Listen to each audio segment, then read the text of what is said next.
We are beyond thrilled today to offer you Leo Adams, who is a Washington State Treasurer.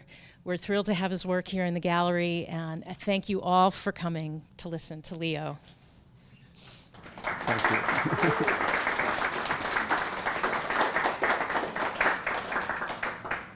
Well, thank you very much. I'm very happy to be here. I've never been to this island before, so it's exciting for me to sort of have that moment as well. So I'm glad that my work was very much appreciated last night at the opening, and that it was a joy to meet new people and old friends.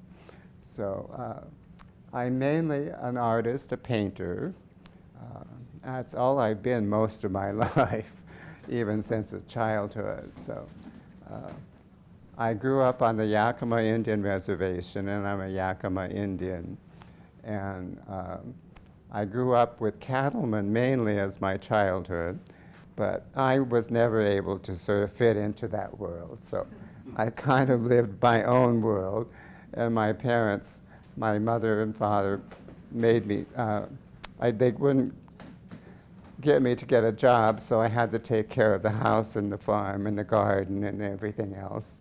So I learned a lot just by doing that. So I was always artistic in my life, even since a child. So my mother was very creative, and so she did Indian beadwork and crocheted and knitted and did things like that. So that was a lot of my childhood and into high school. And after graduation, I went to Art Center School in LA. I really wanted to be a fashion illustrator at one time, but that industry kind of destroyed itself and became, photography kind of took over the artistic level of that. I went to Art Center School for 1 year, and then I went to Burnley in Seattle for another year as a commercial artist. But then I decided to become a painter, so I started painting even in high school. And I had a good high school art teacher, Mr. Smith, and he was an abstract painter. So he taught me a lot about, and hoped that I would become more of an abstractionist than sort of the landscape flowers I do sometimes. But I do such a variety of work in different directions, and I work on 3 or 4 things at a time. So I paint on a table at either knee height or table height.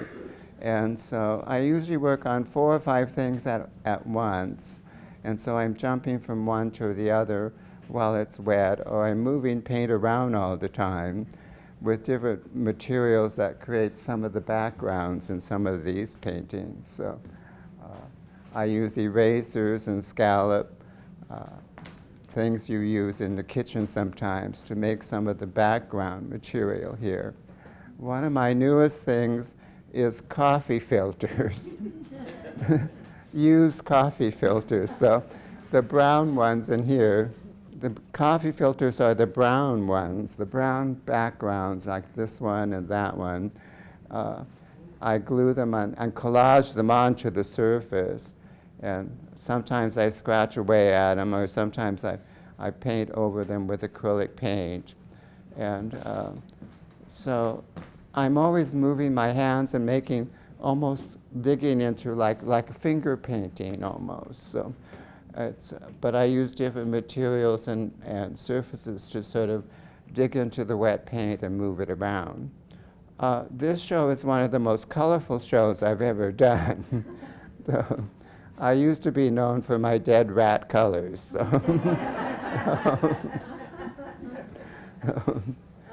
And I learned a lot of that from Jean Junglewood, who was a famous interior designer in Seattle. And I worked with her a lot, and I painted a ballroom wallpaper for the Sunset Club. And I learned a lot about the dead rat colors from her.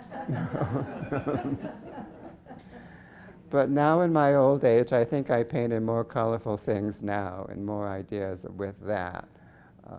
But influences are actually Oriental, Japanese, and Chinese as well. And lots of that language was learned from different architects as well as Gene Junglewood I worked for a lot. So I've been lucky in myself to sort of be a painter and to have that as my profession. So I also learned I met a lot of architects, and so architecture has always been an interest of mine. So I get complimentary letters and notes from architects who feel I've done a great job on my own house. So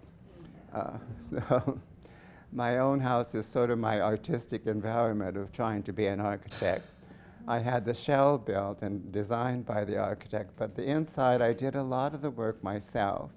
And so it was interesting for me to nail things and screw things together and build and get the inside done. It's become a famous house in itself.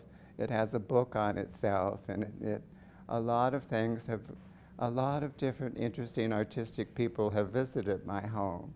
And so they're always impressed by what I've done with a nail and hammer. So, and old weathered boards or old shot metal and things like that. So my house has a uniqueness as itself, as my paintings have a uniqueness also. So I'm very grateful that I've been able to make my life as a painter. And so very grateful to have audiences like you and different people who admire. I think it's one of the things artists really work for and accept the kind of reality that life gives you. So I paint flowers, but my flowers to me feel very masculine as well as feminine. They're both, they're kind of myself. So. And lots of them are abstract flowers in the imagination as well as learning about plants and flowers. My landscape in Yakima is rather open and not so green as it is here.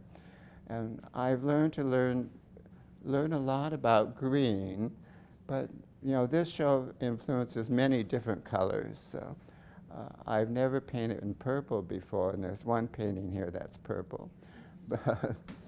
And so but some things like this one is influenced by tapestries, by French tapestries. So, and a lot of things are sort of Oriental influences of porcelain and some gold gilt work on some containers that the flowers are in. I'm also very influenced by painting like finger painting. Some of the backgrounds are sort of like finger painting, but I use different tools rather than just my fingers. So I use them. They scrape away the paint while it's wet to create some of the background patterns here. So I think this is one of my most colorful shows I've ever done, so it's very interesting. And I've learned a lot from it myself. So I also have a unique way of framing my paintings that I learned from a Japanese man, that I'm kind of scared of mitered corners, so and I don't do them well, so I thought, this is a great answer, to have a square corner, so, and a little overhang and a little bottom as if it has feet and arms, so I do enjoy my framing. It takes almost as long to frame them as it does to paint them sometimes. So I like some of the space in my paintings because it leaves one open and it has an airy feel or a landscape feel or a dream feel or something like that. I think my paintings open the imagination for the viewer as well and how they want to interpret some of the abstraction mixed with a sense of reality here and there. I've learned a lot about color this time because I think it's one of the most colorful shows I've ever done. And I've had many shows through my life now, and I've learned a lot that I kind of like color finally in my life. So. And that I can sort of express it also rather abstractly. They don't have to be real flowers. They can be imaginary flowers. They can be anything you want them to be. And I think my painting tells people that or shows people that. And they extract something of what they like in it or dislike in it. But it's all open. Artists have to be free people and free souls and think about how other people would like to look at their work. I think my paintings give a variety of surfaces, and I like enrichment in things. I think that I paint in acrylic paint, and then sometimes I do use maybe a little watercolor, or I dilute acrylic paint as if it's watercolor as well. So it's either a thick paint or a thin paint. And I move things around sometimes with my fingers and hands, and it becomes a real, I work on 4 or 5 things at a time. So my mind, well, this is drying, or I watch it dry, and I sort of want to always make it movement in it, and also a gesture of what the painting ends up to be in the end. So, but it's mainly just very imaginary, and I don't draw things first. I just have to work on different layers, and different layer each has a different thing to say. So it all has to work itself together as oneness. And so I've learned a lot by just myself, and so it's painting is a very personal thing. And it can be disliked or liked by whatever you want to see in the artwork itself. You don't always get to see what the artist is thinking, but you get to use your own imagination in developing your own experience with art. I'm also a builder, and I do a lot of weed arrangements and dry arrangements because of the dryness and air and openness of Yakima. So a lot of these flower arrangements kind of have a desert look to them too. So they look dry and not totally alive, but it's the essence of something that's no longer living, but it's becomes something more elegant in its own concept. So I like some sort of movement sometimes by having things to fill up a canvas and to become something imaginary beyond itself. It can be abstract or it can be realistic, but a lot of my work has both in it. So, or it has experiences of how we see things in our environment, or who we know, or what we know, or how other people live their style of life. I think artists are always perceptive in what other people are doing as well. So, I don't know really what else to say other than I've really enjoyed I haven't had an art show in a gallery for years, because I've always worked and freelanced on my own. And people visit my home and studio, and I'm always showing other artists in my home. It's very large, and so I have a lot of gardening while outside and indoor space. So I always open my house to other artists. And I know many other artists and architects, and so those are my favorite people in a way. And I sort of live a pretty devoted life to art. So I'm very lucky that way, I feel. So if you have any questions, I would be glad to answer them for you. So you can raise your hand or stand and ask me something. I was fortunate enough to tour your house with one of the home tours. Yeah. It happens, I think, once a year. Yeah. And I was just curious if you're still participating in those. Yes, I have it on Memorial Day weekend every year.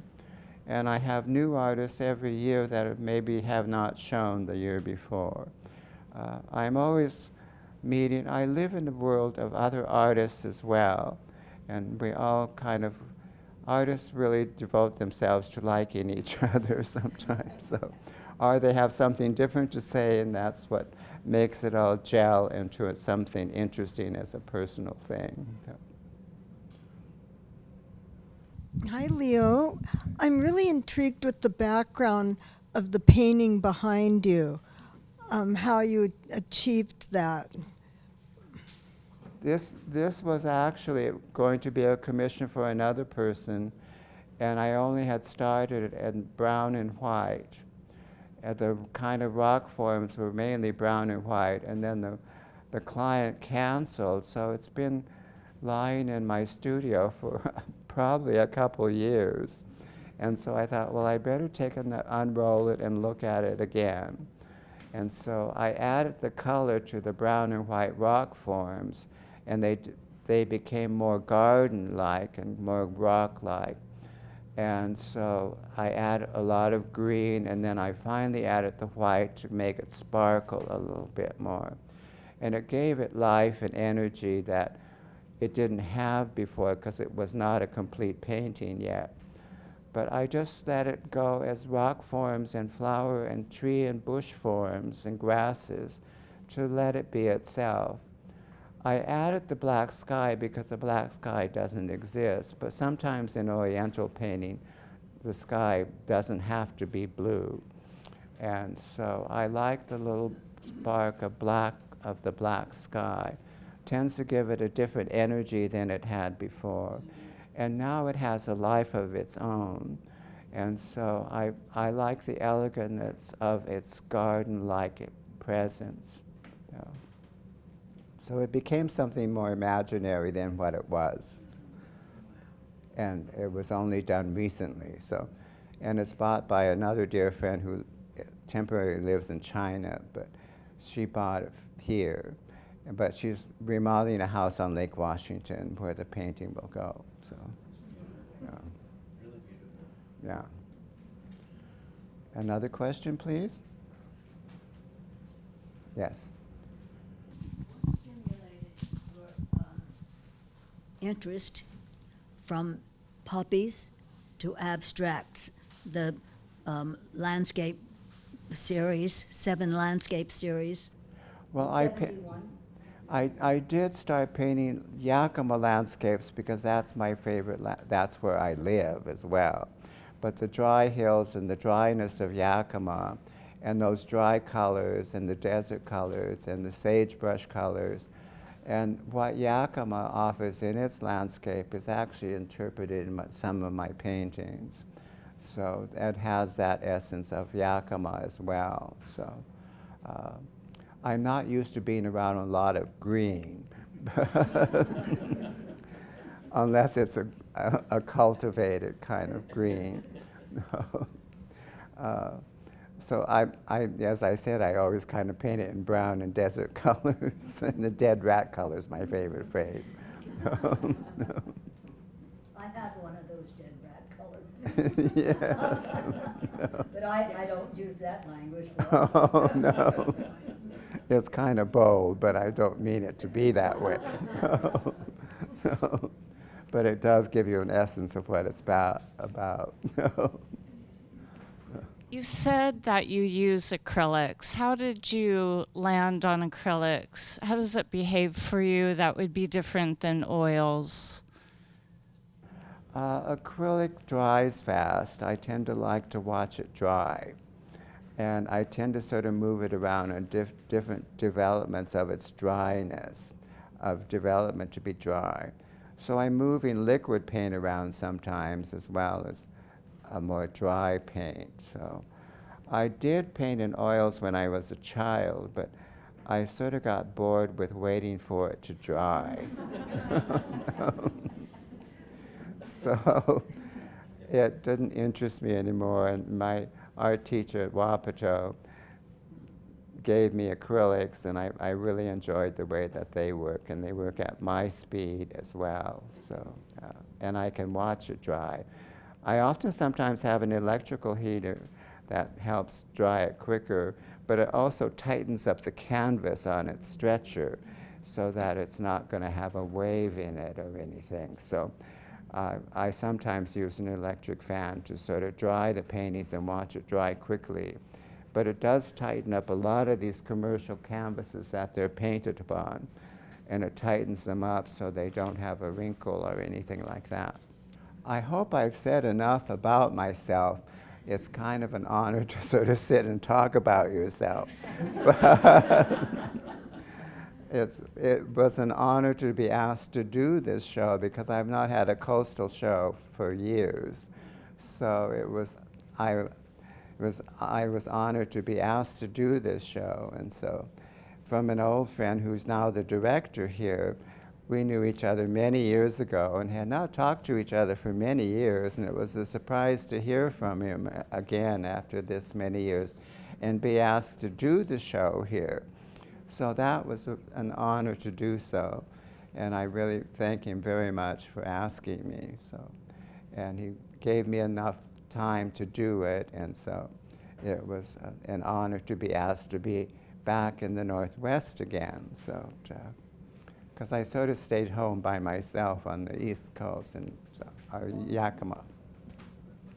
Yes. Can you speak, Leo, to, I mean, you got quite an honor about the state where that picture of your painting is now hanging at the Capitol. Which one is this? The big one, you know, Governor's Mansion? the mansion.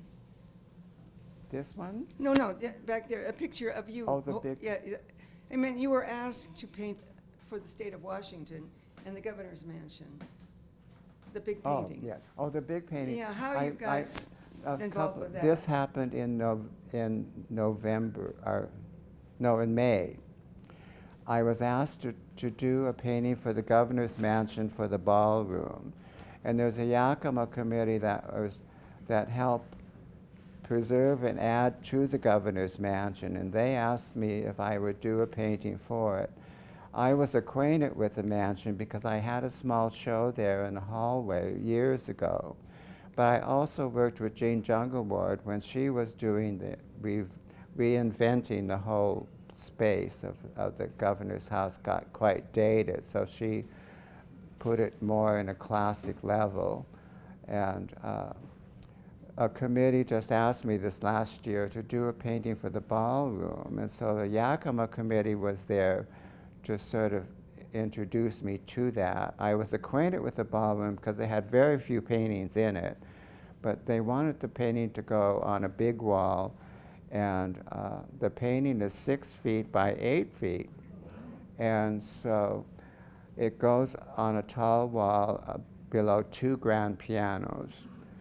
And so I painted what I call a Yakima Indian landscape, and they wanted something that had a reservation idea. So I have Indian baskets and root bags that we use to gather roots on the reservation or in the hills. And so I included the hills and the feeling of Yakima in it, and of the Yakima Indians. And so it's called a tribal destination. And so it was an honor to be asked, and I was acquainted with the museum before, the house itself, the governor's mansion. So it was an honor to do that painting. So if you have a chance, you can actually go, and they do give tours of the whole place. So. Yes. I'm a member of the Rainier Club, and so I Yeah. am delighted to see the tapestry that Yeah. you did. Yeah. That's quite large. Could you tell us the background on how that came to be? Of which one? At the Rainier Club. Oh, the Rainier Club. Yes. That's influenced by the tapestry. It has some of that look. But it's influenced by a Flemish tapestry that I've always admired Flemish tapestries.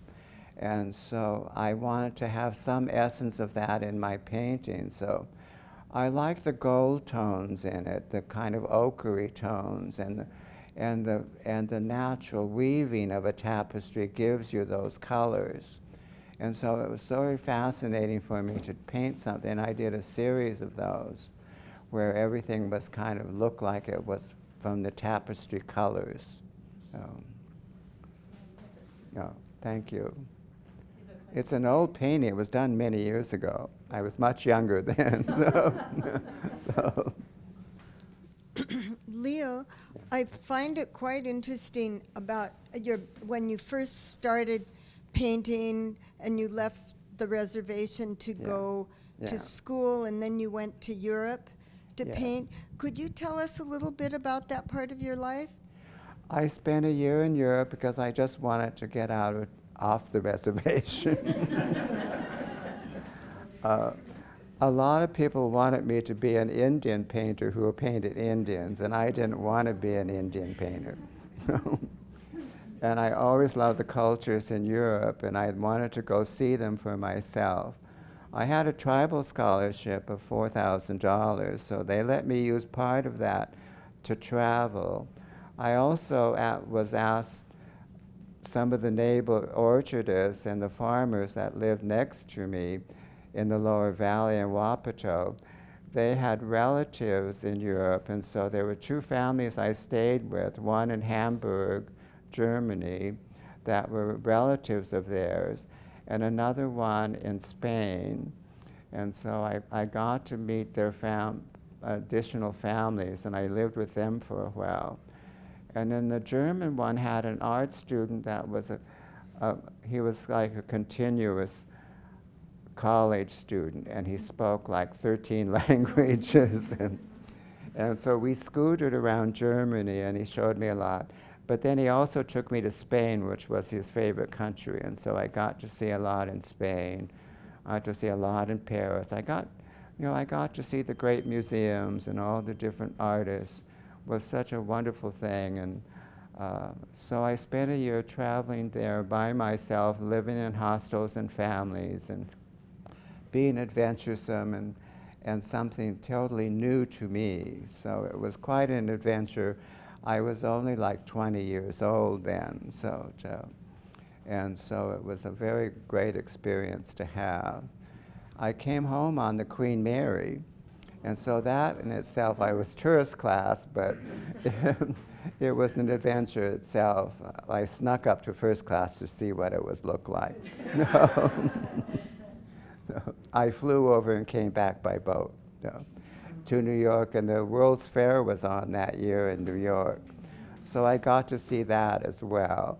And then I flew home. I took a bus halfway home and an airplane the rest of the way. But it was quite an experience at a young age like that. So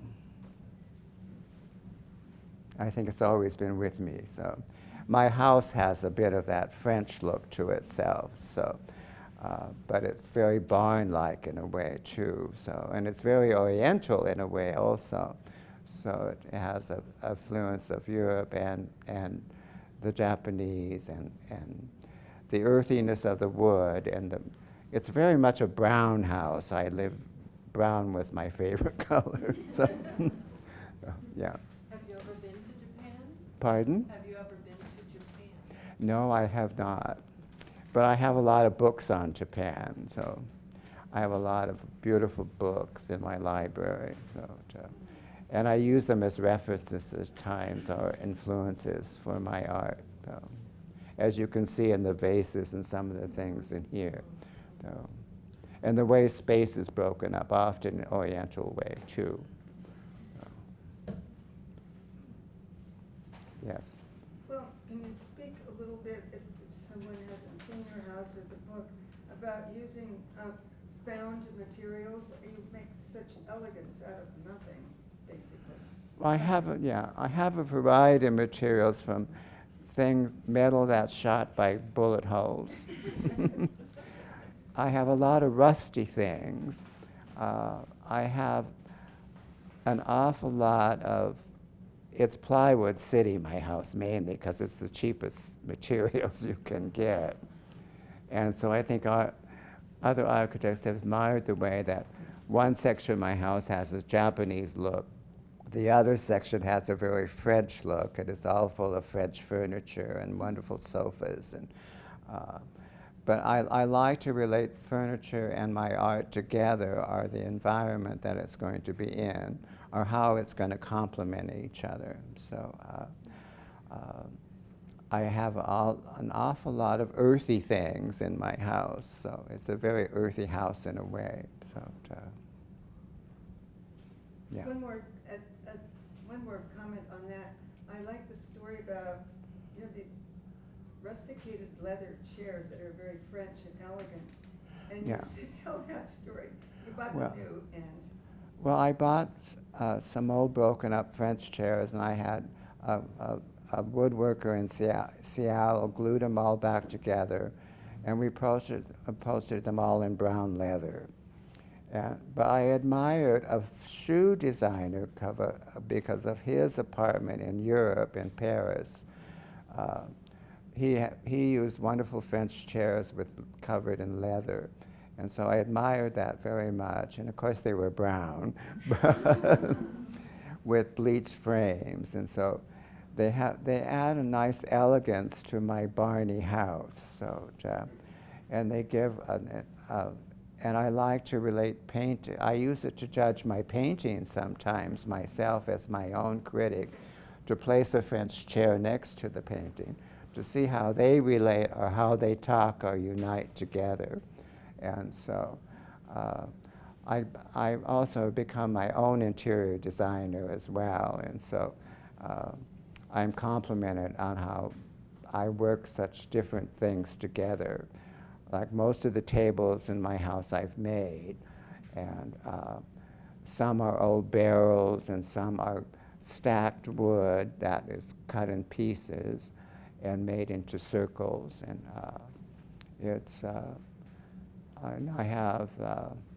I use a lot of dried things and twig things and earthy things. It's a very Scorpio house.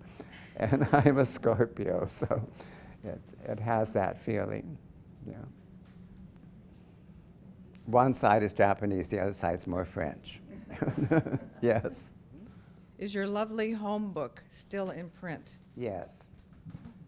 It does have, everyone likes the architecture of my house because it's very barn-like. It has tall scale and short scale and intimate areas as well as big open spaces. And so it gets rearranged a lot. My library is full of too many books now, so I use that as an escape for myself as well. So, yes. What will you be doing next? Next, I am working on commissions that have to get done.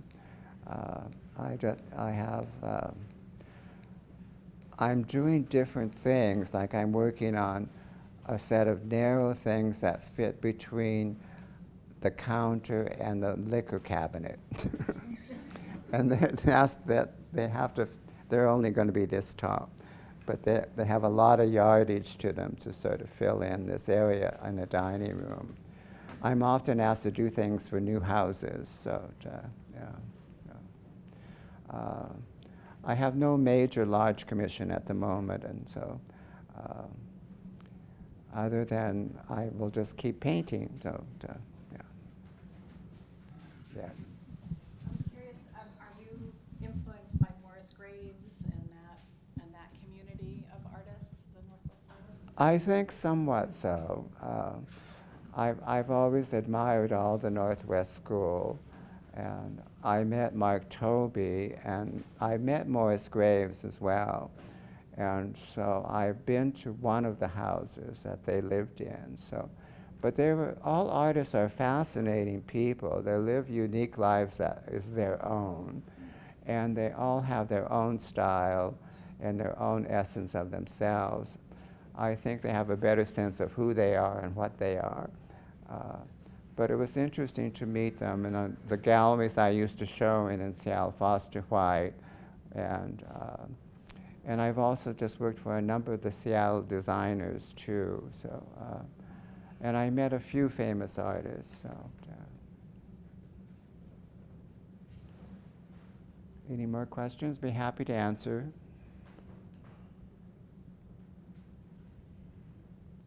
Well, Leo, we want to thank you so much for sharing your work with us and your stories. And Well, thank you so much for having me, and it was very nice of you to come today, and thank you very much. So.